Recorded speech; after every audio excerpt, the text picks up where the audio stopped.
Сцены из современной народной оперы песни «Земля» поет Масолитинова, исполняет Воронежский русский народный хор.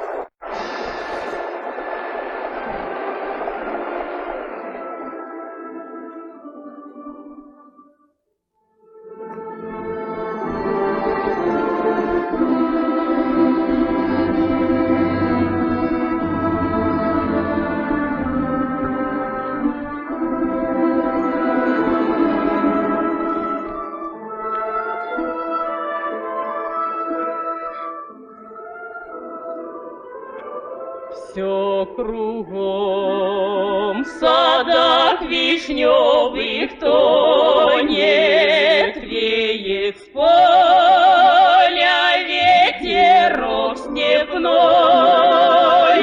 Занялась заря над тихим доном, над привольной нашей стороной. Серебром роса легла на нивы, новый день над родиной встает. Погляди, как вольно